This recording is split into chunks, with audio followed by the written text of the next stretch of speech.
Hey guys, Missy here from Edge Body, and today for our movement tip series, we are going to be talking about the thruster.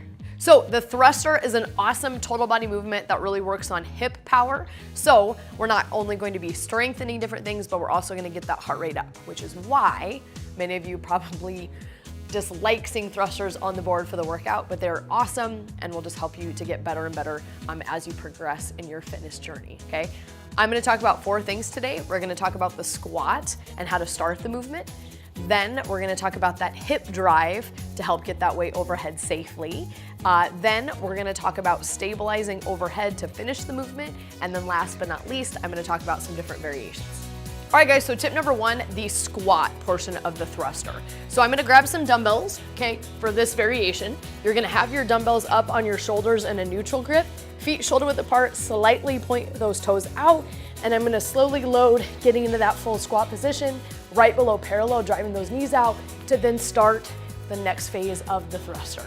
So now that we've squatted, now we're gonna talk about tip number 2, that hip drive to help get that weight overhead, okay? With thrusters, you are capable of doing more weight than you can shoulder press because our hips are actually doing the majority of the work. So that's kind of a misconception with thrusters. So don't be afraid to go a little bit heavier than your shoulder press because your hips are powerful enough, okay?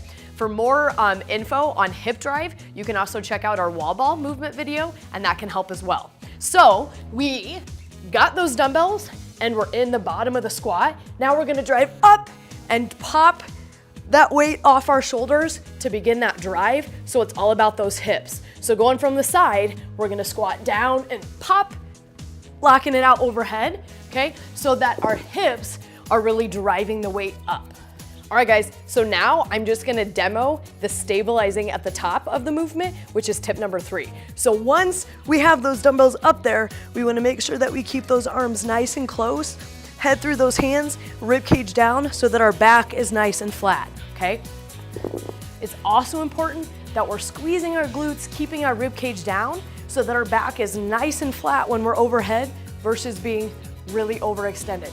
Your lower back will thank you if you do that. All right guys, and to finish it up, tip number 4, variations of the thruster. So most of the times at Edge Body, we're gonna do dumbbell thrusters, but barbell thrusters are one of my favorite exercise, and if you can learn that good front rack position, these may even be easier for you to lift more weight. So it's a win-win in the long run, okay? So just picking up a barbell, okay? I'm gonna get in that good front rack position so the bar is resting on my shoulders, much like those dumbbells were, and then it's same squat and hip drive, pop that weight up so my head moves slightly out of the way, and then I'm stabilizing at the top. Come back down, pop, and we're locking out overhead, and then returning back to that front rack, okay? So again, a barbell thruster is a great way to keep advancing yourself and progressing with this movement. All right guys, so the next time you're at home or in the gym and we have thrusters to do, I hope that you're really focusing on that hip drive up because you will be able to do way more weight than you think, and it will keep you progressing in the future. Awesome functional move to really strengthen you in the long run, okay? Thrusters are so much more than just a squat and a press. So if you need additional tips for that hip drive, like I said, check out the wall ball video or our kettlebell swing video. They all kind of work hand in hand, okay? So thank you for joining us. For more information, check out our blog or sign up for our newsletter. You can also fill out a form for a free trial so then you can come into the gym if you haven't yet and see what we're all about. Hope this is helpful and happy workouts. See you later, guys.